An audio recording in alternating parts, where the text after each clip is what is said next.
আসসালামু আলাইকুম রহমতুল্লাহ। আশা করছি প্রত্যেকে ভালো আছেন। আলহামদুলিল্লাহ। আজকে কিছু গুরুত্বপূর্ণ দেশের বর্তমান পরিস্থিতির আলোকে দুইটি কথা বলার চেষ্টা করব ইনশাআল্লাহ।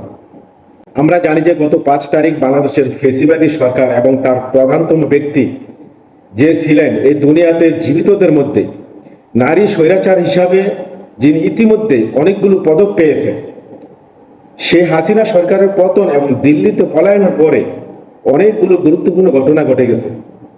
তার ভিতরে একটা গুরুত্বপূর্ণ ঘটনা হচ্ছে এই ফেসিবাদী সরকারের দালাল এবং বিচারপতিদের সর্দার ওবায়দুল হাসান শাহিনের পদত্যাগ এবং পলায়ন। 5 তারিখের পর থেকে এই চিফ জাস্টিস কিন্তু অফিসে আসেন নাই, তিনি পলাতক অবস্থায় ছিলেন।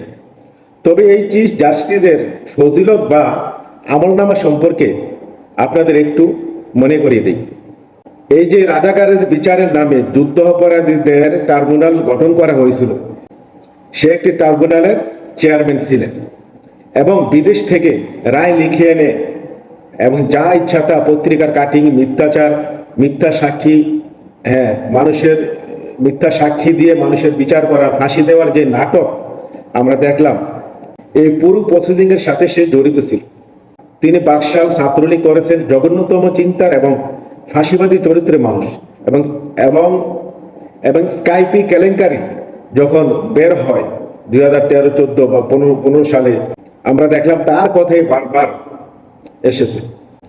বিচারপতি নিজামুল হক, নাসিম এবং আজকের এই মানিক, এই পুরো চক্র মিলে বাংলাদেশের বিচার বিভাগকে যেভাবে দূষিত করে ফেলেছে, পলিউট করে ফেলেছে, এই প্রসেসিং এর মাস্টার মাইন্ডের অন্যতম ব্যক্তি এই ওবায়দুল হাসান।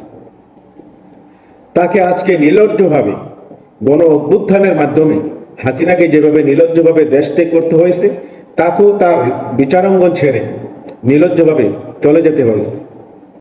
আপনারা জেনে আরো অবাক হবেন, গত 4 এবং 5 তারিখে তার নেতৃত্বে সমস্ত বিচারপতিদেরকে নিয়ে একটি কুচক্রিয়া জাতির মধ্যে বিভ্রান্ত ছড়ানোর উদ্দেশ্যে একটি জুম মিটিং এর আয়োজন করা হয়েছিল। এবং হাসিনা পলায়নের পর এখন যে অন্তর্বর্তীকালীন সরকার গঠিত হয়েছে, এটাকে একটা প্রশ্নবিদ্ধ করার একটা পায়তারা তারা করার জন্য সংঘবদ্ধ হয়েছিল। আমরা অসংখ্য ধন্যবাদ জানাই এই কুচক্রি মহলের সমস্ত আইনজীবী এবং পাশাপাশি ছাত্র সমাজ, জনতা সেখানে সম্মিলিতভাবে হাসিনার 5 বিচারপতিদের পদত্যাগের দাবিতে একটি বিক্ষোভ মিছিল বের করে, এবং এরা বলেছে যে আমরা এই ফেসিবাদী সরকারের কোনো দালাল সর্দার, কোনো বিচারপতিকে মানি না এবং মানব না। এবং তাদের এই আন্দোলনটা শেষ পর্যন্ত সফল হয়েছে। তথাকথিত সাবেক প্রধান বিচারপতি সহ আপিল বিভাগের 6 জন বিচারপতি পদত্যাগ করেছে এবং তাদের আরো অনেকের নাম তালিকাভুক্ত করা হচ্ছে। এবং তারই পরিপ্রেক্ষিতে বাংলাদেশের সুপ্রিম কোর্ট এবং হাইকোর্টের মোস্ট সিনিয়র ইনক্রেডিবল জাজ হচ্ছেন ডক্টর রিফাত আহমদ। তাকে চিফ জাস্টিস করায় সমস্ত আইনজীবী, ছাত্র সমাজ, দেশের আপাময় জনতা স্বাগত এবং সাধুবাদ জানিয়েছেন। তিনি বিগত দিনেও চিফ জাস্টিস হওয়ার মতো ব্যক্তি ছিলেন, কিন্তু তাকে বঞ্চিত করা হয়েছিল। বাংলাদেশের ইতিহাসে ওনার মতো এরকম আর কোনো ব্যক্তি ছিলেন না। ঢাকা বিশ্ববিদ্যালয়ে তিনি আইন বিভাগে পড়েছেন, পরবর্তীতে অক্সফোর্ডে আইন পড়েছেন, এরপর আমেরিকা থেকে পিএইচডি করেছেন। ভেরি ব্রিলিয়ান্ট, এক্সপার্ট, এবং তাকে জাস্টিস করা হয়েছে। এরকম যোগ্য ব্যক্তিকে যথাস্থানে যথামর্যাদায় আসীন করা হয়েছে বলে আমি মনে করি, কারণ এটাই ছিল তার ন্যায্য হকের ন্যায্য পাওনা। এবং ছাত্র সমাজের নিকট আমাদের আহ্বান, হাসিনা দিল্লিতে আছে, কিন্তু তার অনুসারী, তার লতা পাতা দেশের প্রত্যেকটা বিভাগে, প্রত্যেকটা ডিভিশনে, প্রত্যেকটা শাখায়, ব্রাঞ্চে, প্রত্যেকটা অফিসে, প্রত্যেকটা সচিব, additional secretary, joint secretary, deputy secretary, all regiment, royal, প্রত্যেকটা সরকারি স্থাপনায় কোনায় কোনায় অবস্থান করতেছে। এদের মধ্যে থেকে অধিকাংশকেই ইমিডিয়েটলি, ভেরি সোন, খুব তাড়াতাড়ি, দেরি করার কোনো সুযোগ নেই, রিমুভ করে ফেলতে হবে। তারপর প্রধানমন্ত্রী অফিসে যারা চাকরি করেছেন, একদম অফিস বয় থেকে শুরু করে, পিয়ন থেকে শুরু করে, রান্নাঘর এবং উপরের একদম প্রিন্সিপাল সেক্রেটারি পর্যন্ত সবাইকে রিমুভ করে ফেলতে হবে। ফেসিবাদের দালালি করেছে এবং ফেসিবাদের দূষণ কোনো না কোনো ভাবে তাকে অন্যায়ভাবে সাহায্য করেছে, এমন কেউ এই রাষ্ট্রের কোনো দায়িত্ব পালন করতে পারে না।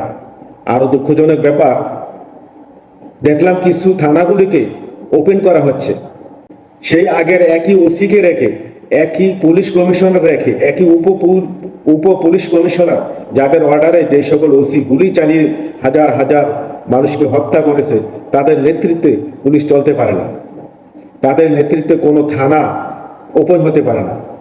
অতএব আমাদের যেই 650 মতো থানা আছে, প্রত্যেকটা ওসিকে ইমিডিয়েটলি সাসপেন্ড করতে হবে। এর মানে কি তাহলে আমাদের থানাগুলি খুলবে না? অবশ্যই খুলতে হবে। বাংলাদেশের পুলিশ প্যানেলে ওইখানে কয়েক হাজার পুলিশ অলরেডি ওসি অ্যান্ড লিস্টে আছে। সুতরাং 650 থানার ওসি নিয়োগ করতে মাত্র 10 মিনিট সময় দরকার।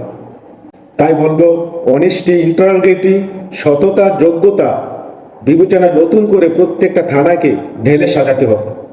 পুলিশ কমিশনার, উপ কমিশনারের দায়িত্ব যারা পালন করছে, প্রত্যেকটা ইউনিটে, প্রত্যেকটা রেঞ্জে তাদের হুকুমে পুলিশ গুলি করেছে, তাদেরকে ইমিডিয়েটলি রিমুভ করে ফেলতে হবে। এবং এটা করাটা এখন ম্যাটার অফ টাইম।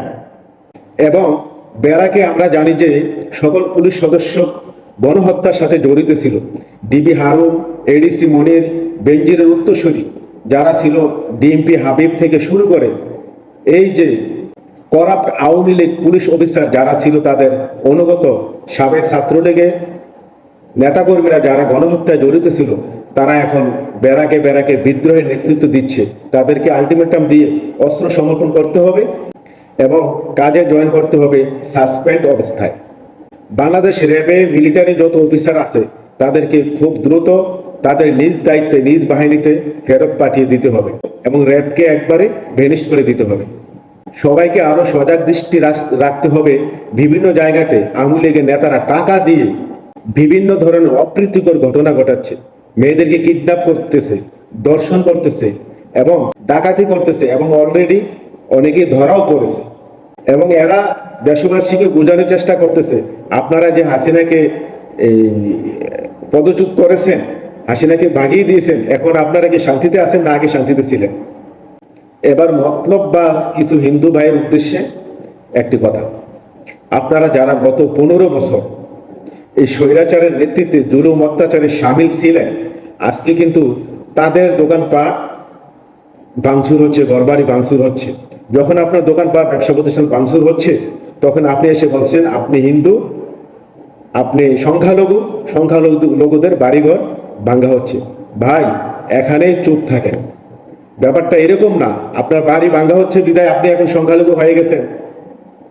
মূলত বাড়িঘর ভাঙ্গা হচ্ছে যারা আওয়ামী লীগের গোলামি করেছে, জুলুম অত্যাচারে সম্পৃক্ত ছিল, তাদের বাড়িঘর, সে মুসলিম হোক অথবা হিন্দু হোক, এই ব্যাপারটা ক্লিয়ার রাখেন।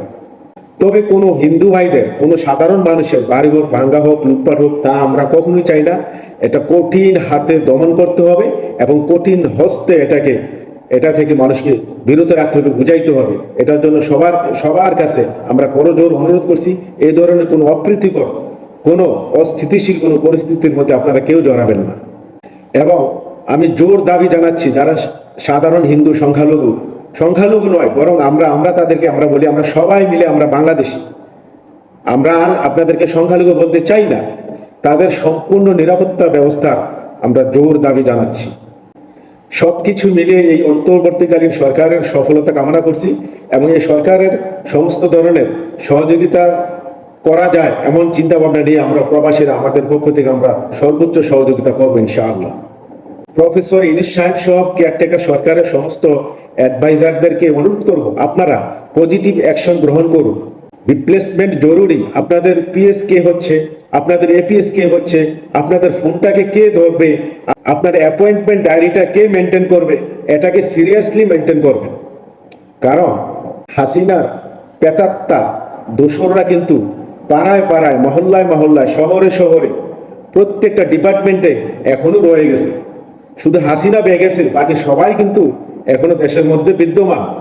আপনারা সতর্কতার সাথে আপনাদের এই কাজগুলো অবশ্যই সম্পাদন করবেন। সবশেষে ফেসিবাদ যাদেরকে দিয়ে ফেসিবাদ কায়েম করেছিল, তাদেরকে সরিয়ে ন্যায্য হকদারকে সেই জায়গায় বসাতে হবে। তারপর এখন পর্যন্ত যারা কিছু বিশৃঙ্খলা সৃষ্টি করেছেন, তাদের উদ্দেশ্য করে বলছি, গত 16 বছরে আওয়ামী লীগ যেভাবে নৈরাজ্য প্রতিষ্ঠা করেছে, আপনারা কি ঠিক সেভাবে মানুষের প্রতি নৈরাজ্য করতে চান? গত এক সপ্তাহের আপনাদের আচরণে যদি আপনাদের প্রতি দেশের মানুষ আস্থা রাখতে না পারে, তাহলে আগামী 5 বছরের জন্য আপনাদের প্রতি মানুষ আস্থা কিভাবে রাখবে? এই জিনিসটা অবশ্যই মাথায় রেখে কাজ করবেন।